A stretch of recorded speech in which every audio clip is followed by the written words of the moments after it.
"You need to put that box down and step away from the property, ma'am." The officer said, hand hovering over his holster like I was about to rob the place, which is wild considering I just set my last moving box down on the porch of my late uncle's lake cabin, the place I was supposed to call home. That was my grand welcome to Lawn Lake. 3 squad cars in the driveway, a pack of neighbors rubbernecking from the gravel. At the head of the mob, a woman with bug-eye sunglasses and a death grip on a clipboard. Darlene Granger, HOA president, and apparently self-appointed sheriff of the entire zip code. She didn't even introduce herself, just pointed at me like I was a raccoon in the trash. "This woman doesn't belong here," she told the officer. "She's violating HOA regulations." You ever see someone so smug you want to laugh just to keep from screaming? Now, I'd barely arrived, but Darlene had her story ready. This property isn't registered as a full-time residence. She's not allowed to live here. The officer turns to me, says he needs my ID and that I need to come with him. My car's trunk is still popped my whole life in boxes.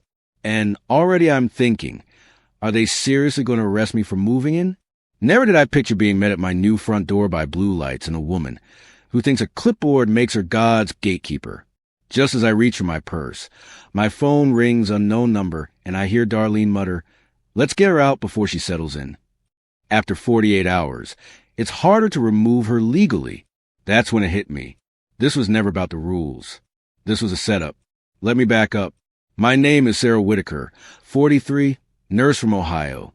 And up until 6 months ago, I was burning out on the night shift in Cleveland. Then my Uncle Frank died and left me his lake cabin, a place full of fireflies, marshmallow memories, and the closest thing I ever had to unconditional love. That man saw me. No judgment, no expectations. Every summer as a kid, I'd come to Lawn Lake, fish off the dock, toast s'mores, listen to stories under the sky, so big you forgot your troubles. When Frank passed, I saw that cabin as my second shot.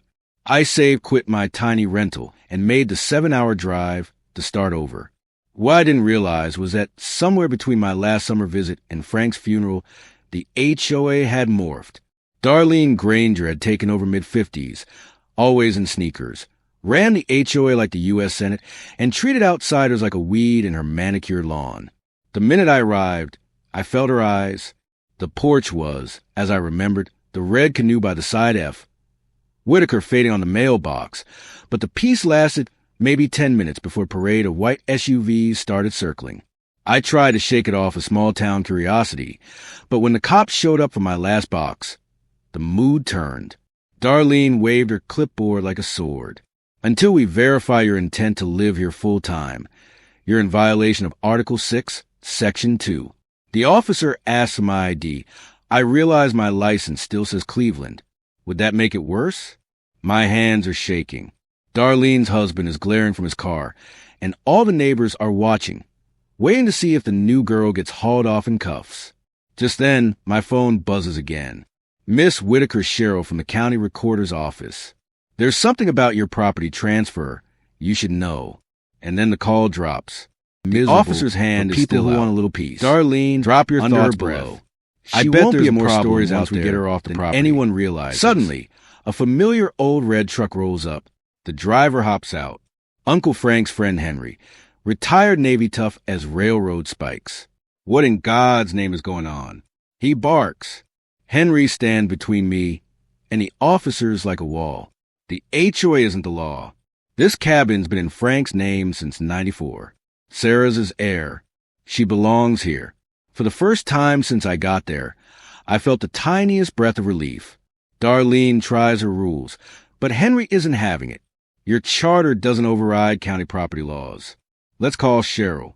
She and Frank went to high school together. The cop gives in. "Ma'am, if you have the deed." I rush in, grab my paperwork, and when I get back, the crowd's already thinning. Darlene's face is sour as vinegar, her husband backing down. She still needs to fill out the HOA forms. She hisses. I say, after I unpack, the officers leave. So do most of the neighbors. Henry helps me carry the last box in. If I hadn't shown up, he tells me she would have steamrolled you. She's been a pain since she took over.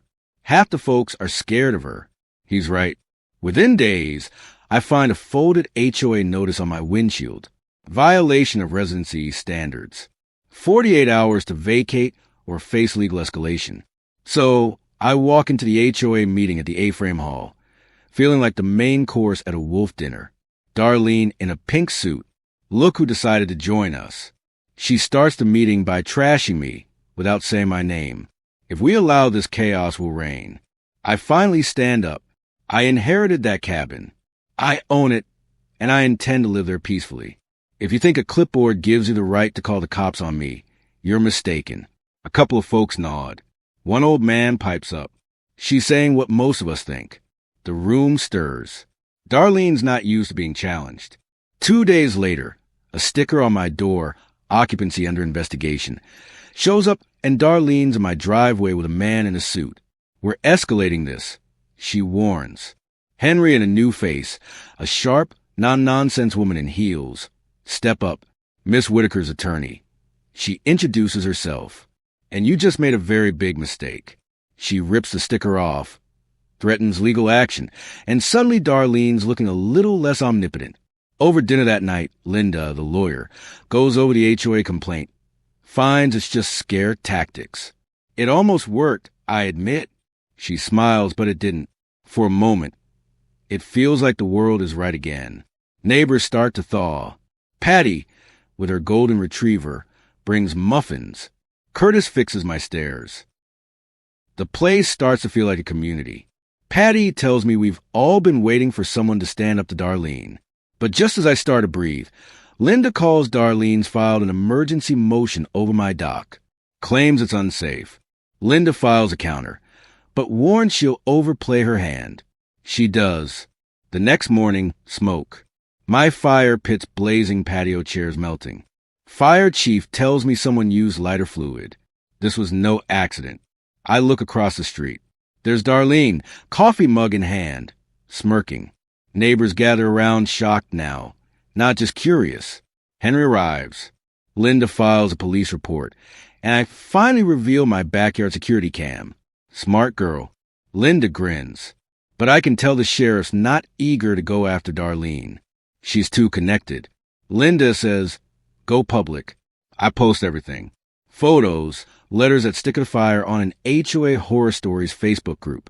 Within 2 days, my story is everywhere. Neighbors bring food, help with repairs, share their own stories of Darlene's petty tyranny. An emergency HOA board meeting is called. Henry attends, records everything.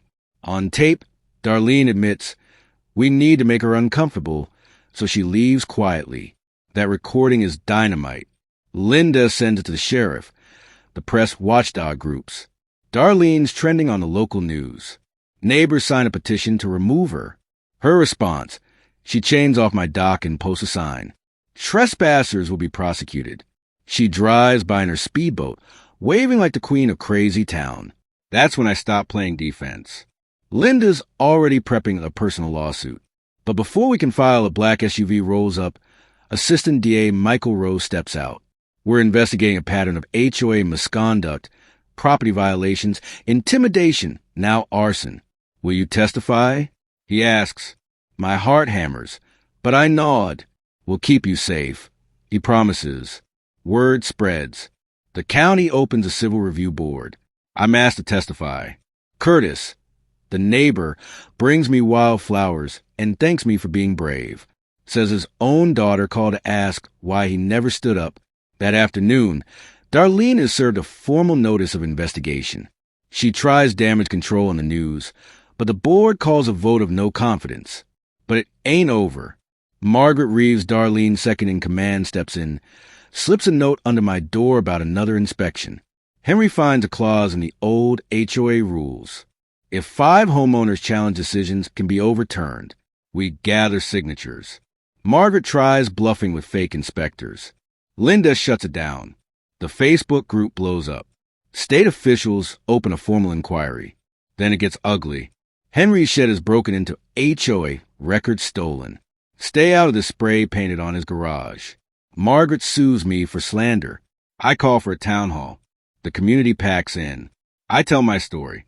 Other neighbors stand up one by one. The stories pour out. Margaret bursts in with private security, tries to shut us down, but a state investigator steps forward and suspends the HOA. And then comes the kicker. While Linda and I are reviewing Uncle Frank's will, we find a secret amendment. If I inherit the cabin, I can withdraw it from the HOA, no questions asked. I bring that deed to the formal hearing. The judge reads it and rules my property out of the HOA. Margaret's jaw hits the floor. I file a civil suit for damages. Outside, reporters ask my message to homeowners everywhere. I say, you have a voice. Stand your ground. That night, the neighbors come together. Music, food, laughter by the fire. Henry tells me Frank would be proud. For the first time, the lake feels like home. No chains, no threats, just peace, hard-won and real. You know what I mean? They tried to scare me off. Cops, fires, fake violations, but I stayed. And because I stood up, the whole place changed. If this story fired you up, made you laugh or cry, let me know below. What would you have done in my shoes? Let's talk about it. Where's the line between community and control? And how far should we go to defend our homes?